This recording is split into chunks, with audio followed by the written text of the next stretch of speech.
दोस्तों, स्वागत है आपका एक और नई वीडियो में। आज हमारे साथ में है Honda Amaze new generation and the existing generation. ये जो है वो पुरानी वाली जनरेशन है, ये नई वाली जनरेशन है। अब आओ मेरे साथ में, आज हम डिफरेंशिएट करेंगे इन दोनों गाड़ियों में क्या क्या बदलाव आया है, नई जनरेशन में क्या मैकेनिकल चेंजेस हैं जो कि लगभग ना के बराबर है, और क्या कॉस्मेटिक चेंजेस हैं, क्या चेंजेस या बदलाव एक्चुअली में है, चलिए जानते हैं। दोस्तों सबसे पहले तो अगर आप इसके फ्रंट प्रोफाइल में देखोगे तो मतलब डिजाइन एक जैसा बनाने की कोशिश की है। इधर भी अगर आप देखोगे तो स्प्लिट बम्पर है और इधर भी जो है वो स्प्लिट बम्पर है, बट यहाँ पर जो है वो साइज थोड़ा ज़्यादा है और यहाँ पर लगभग आधा है साइज उसका।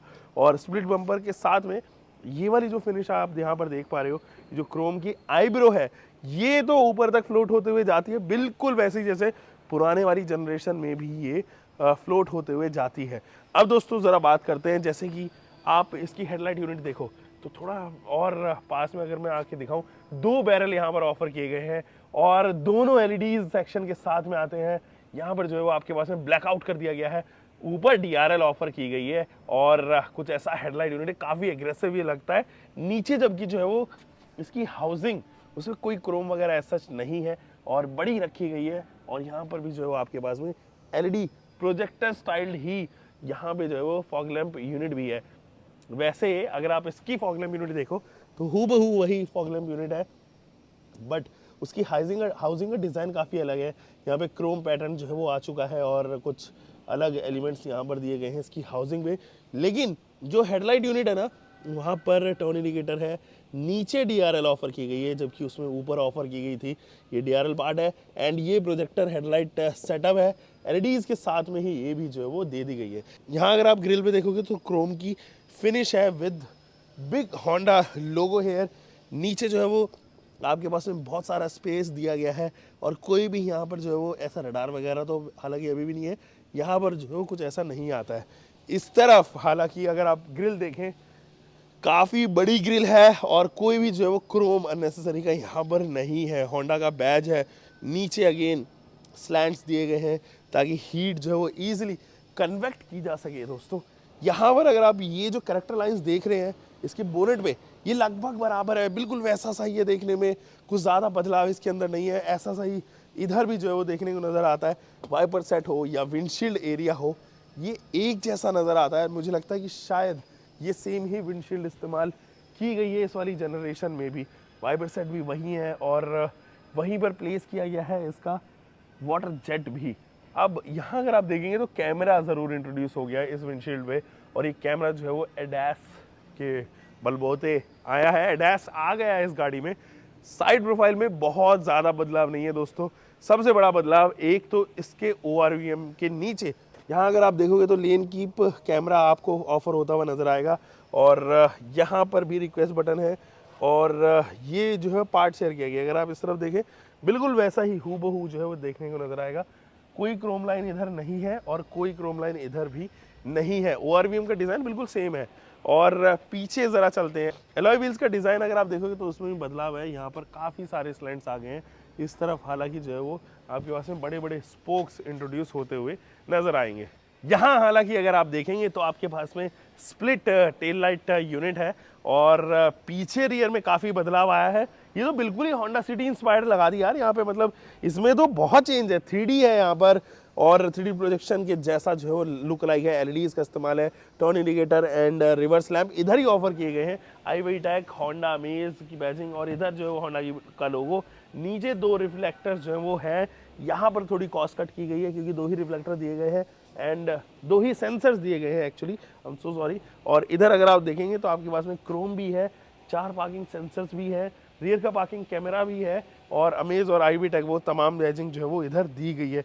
इधर अगर आप देखेंगे तो आपके पास में पीछे का एग्जॉस्ट भी विजिबल हो रहा है, थोड़ी स्पोर्टियर लुक जो है वो ज़रूर मिलती हुई नज़र आती है। यहाँ पर हालांकि उसको हाइड कर दिया गया है, तो इट्स हाई टाइम कि गाड़ी के अंदर चलते हैं, भीतर चलते हैं और इंटीरियर्स में क्या बदलाव है वो ज़रा चेक करते हैं। यहाँ अगर आप देखेंगे तो आपके पास में स्टीयरिंग व्हील है, बट कोई फ्लैट बॉटम नहीं है। ये steering wheel is also used in elevate and city. यहाँ अगर आप देखेंगे कंट्रोल्स हैं, इधर राइट साइड में तो सारे कंट्रोल्स एडास के हैं, लेफ्ट साइड में infotainment system and call pickup and drop के साथ में वॉइस कमांड है, बीच में होंडा का लोगो है, इधर सेट एंड फिनिश है। Look at this instrument cluster. यहाँ पर आप देखेंगे तो डिजिटल के साथ में एनालॉग दिया गया, तो दिस वन इज एनालॉग, इधर जो है वो डिजिटल ऑफर कर दिया गया है। तो इसको अगर मैं स्टार्ट करूँ गाड़ी को तो कुछ इस तरीके से ये विजिबल होगा, बीच में भी आपके पास में डिजिटल ही ऑफर कर दिया गया है। डैशबोर्ड के सिंबल्स ज़रूर है, तो चेंज हुआ है इंस्ट्रूमेंट क्लस्टर और इंफोटेनमेंट सिस्टम भी चेंज हुआ है दोस्तों। तो यहाँ से अगर हम इसको ऑन करते हैं तो होंडा अमेज का लोगो आता है, फिर उसके बाद में होंडा का लोगो आएगा आई बिलीव, ये देखिए होंडा कुछ इस तरीके से। तो ग्राफिक्स काफ़ी अच्छे हैं, अमेज का लोगो इधर आ रहा है एंड ये देखिए कुछ इस तरीके का लेआउट है इसका top of the line variant में। और एंड्रॉयड ऑटो, एप्पल कारप्ले, ये तमाम चीज़ें जो है वो आपके पास में अवेलेबल होती हैं। तो ये थोड़ा एडवांस हुआ है। बाकी आप कॉस्मेटिक्स के बारे में बात करें तो कुछ और चीज़ें, जैसे कि ये एसी का वेंट जो है वो चेंज हो गए हैं। ये पूरा लेआउट अगर आप देख पा रहे हो, ये पूरा लेआउट चेंज हुआ है। यहाँ पर जो है वो आपके पास में क्लाइमेट कंट्रोल के स्विचेस कुछ इस तरीके से आ चुके हैं डिजिटल में।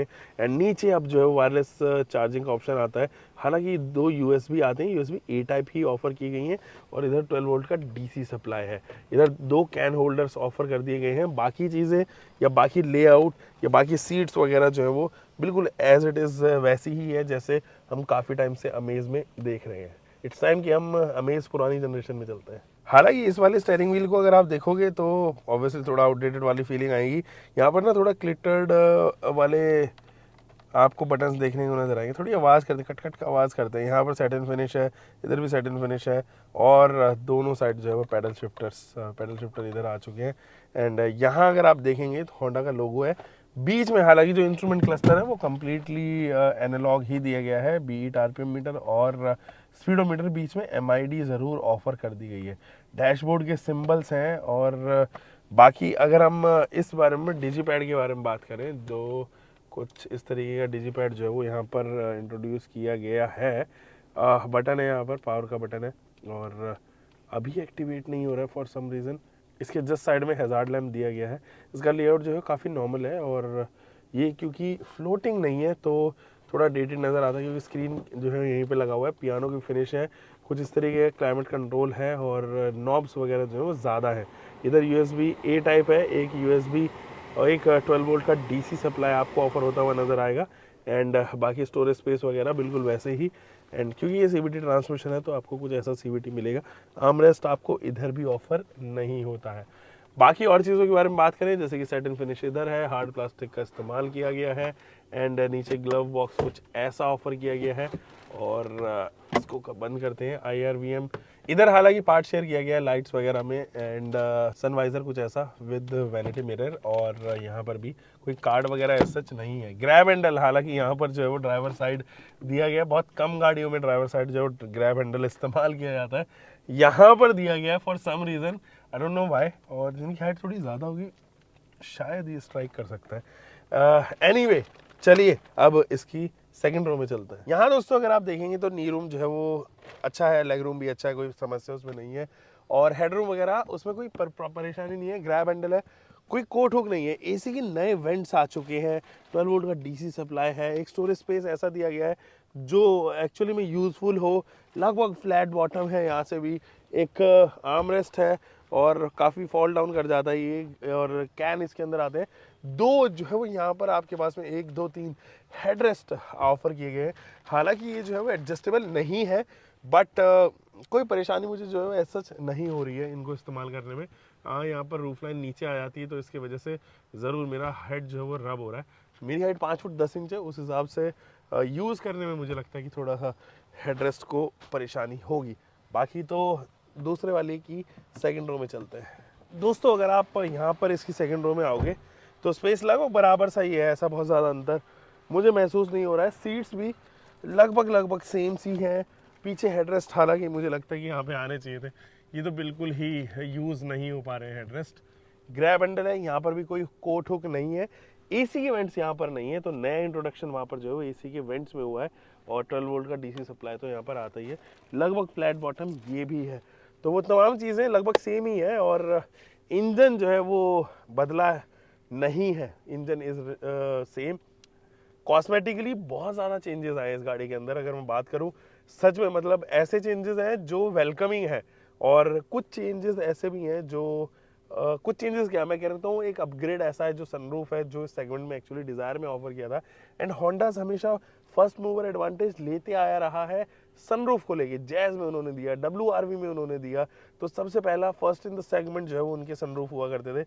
इस बार उन्होंने जो है वो सनरूफ को स्किप किया है, जैसे कि उन्होंने एलिवेट में पेनोरामिक सनरूफ को स्किप किया था, बिल्कुल वैसे ही। तो उसका ज़रूर मुझे थोड़ा सा ड्रॉबैक लगता है। बाकी तमाम चीज़ें एक्चुअली वेलकमिंग है। प्राइस कितनी जस्टिफाइबल है वो देखते हैं, उसके ऊपर वीडियो बना रहे हैं। आप बस चैनल को सब्सक्राइब करके रखिए। मिलेंगे एक और नई वीडियो के साथ में। Take care.